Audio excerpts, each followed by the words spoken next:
Should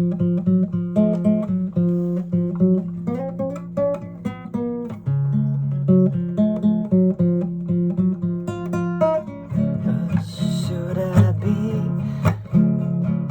all apologies? What else should I say? Everyone is gay. What else should I write? I don't have the right. What else should I be? All apologies. In the sun, I feel as one. In the sun, Mary,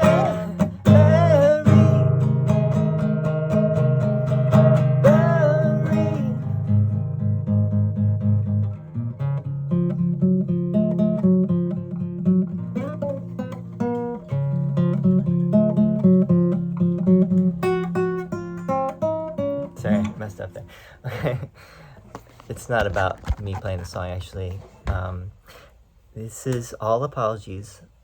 We're talking, this channel is called, or this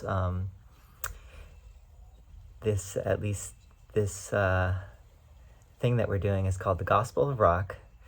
And we've been talking about the spirituality in rock music. And I couldn't think of a better song, actually, to do than this song. And let me just give you, well, first of all Apologies is the last song, at least on the US version of In Utero, which is the third and final album of Nirvana, that they produced before Kurt Cobain's death by suicide, or, it's debatable, although, it's never been proven that it was not a suicide, although some people do believe it was. Anyway, in 1993, and this song, I look at this song now as really like Kurt's swan song. It's his, for me, it's his best song ever, and it was his final statement to the world. And obviously, they put it last on the album for a reason. And the song went through different incarnations over the years. There are 3 versions that I've heard that are out. There's like an early demo version of just basically Kurt and the guitar, and he's actually playing it more in the key of C. So I played it in C sharp, which is the way it's done on the album. But in the first version, if you listen, he's playing it probably down here in C. And then there's a version with the band where you can hardly hear what Kurt is saying. The vocals are very back in the mix. And both those versions, he's using different lyrics. Like, instead of what else should I say? Everyone is gay. I think it's all my words are gray, or all the words are gray. And then what else should I write? I don't want to fight.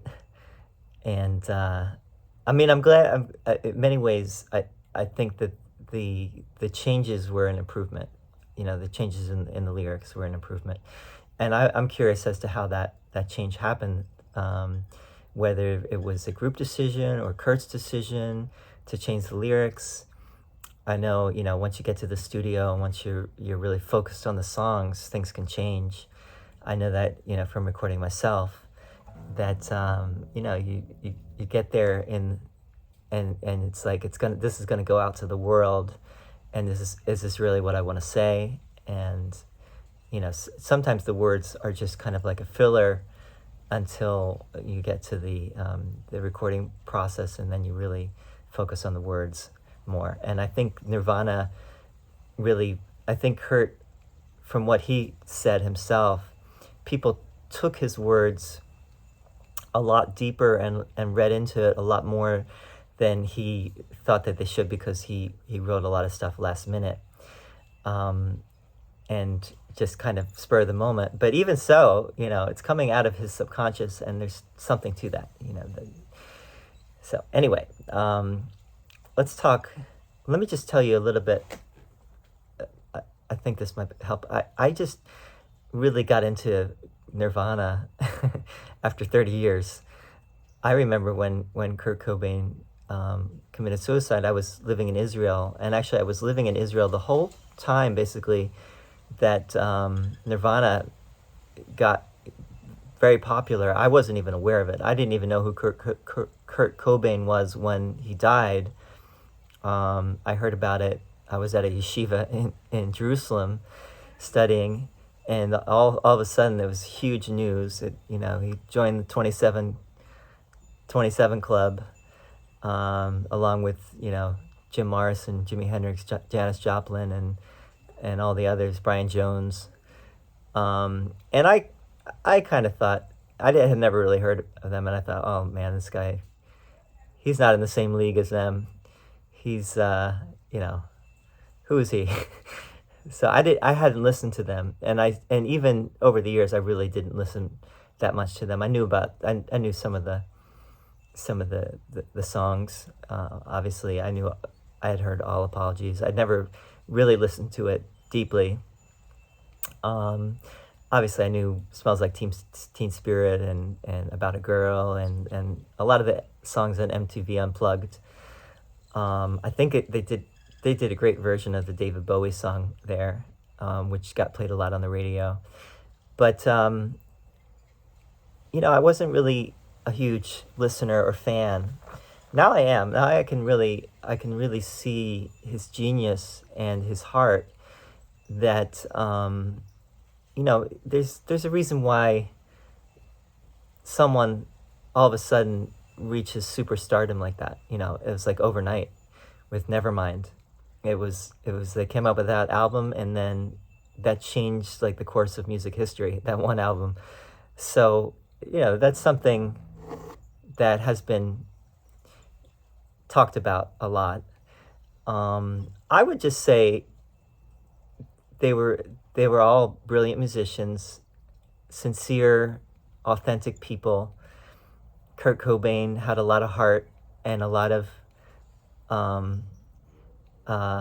he was really in touch with something very deep, and he was able to express it, and also make it different, make it something new. It was kind of already, grunge was already a thing, but he made it a mainstream thing. He succeeded in making it something palatable to the ear of many people. Obviously they've sold like 30 million units, I think in the U.S. alone, if not worldwide, but 30 million is a lot, So anyway, All Apologies. Again, I think it's his. Let me just say, I heard Sinead O'Connor's version just recently. She just passed, and she did a very beautiful version, and her version actually made me actually have more appreciation for the original song, which is what a cover song, should do, is help you to have more appreciation for the original. Sometimes it outshines the original. I don't think you could do better than the original. It's almost a perfect song as far as I could tell. It's just three chords and the truth. It's just the C, basically C, F, and G. Except I played it in C sharp, right?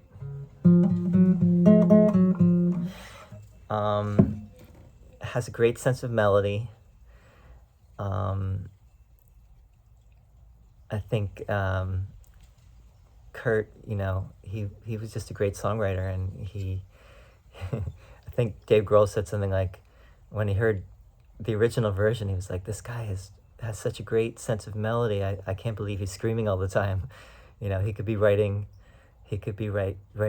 great, melodic songs that but that's what made it so awesome, actually, is that it is the, you could say, the juxtaposition of the softness.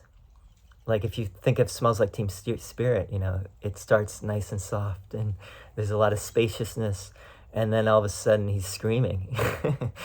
And that's kind of what made it so awesome, you know, is like that there was the best of all worlds in one song, right? There's the punk, grunge, punk inspired grunge, and then there's the hello, hello, hello, hello, hello. Anyway, we're not talking about Smells Like Teen Spirit, but I just wanted to say, you know, this song, first of all, there's three verses, and then there's the chorus. The original version also had different lyrics, but it also apparently had him singing not buried, but just married. In the sun, married. In the sun, married. Sorry, married. So he seems to be singing married, not buried. But even if he's singing buried, I think. Oh, here's Sunny. In the sun. Daddy, can you open this? Yeah, bud. All right, taking a break here for a second. Can you open this door for me? That's cool, but I want to open something. Mom, I couldn't open it. Can you give me a few minutes and I'll open it for you, okay, bud? Don't open with your teeth. Give me a few minutes and I'll open it, okay? I have a way to do it. Just give me a few minutes, okay, bud? Let me finish this video that I'm doing. I'm making a video. All right, let's see. Which way? Give me a few minutes, bud. I'll be right in and do it. I'll do it in a few minutes. I'm trying to finish a video, bud. I'm trying to finish this video. Oh, give it.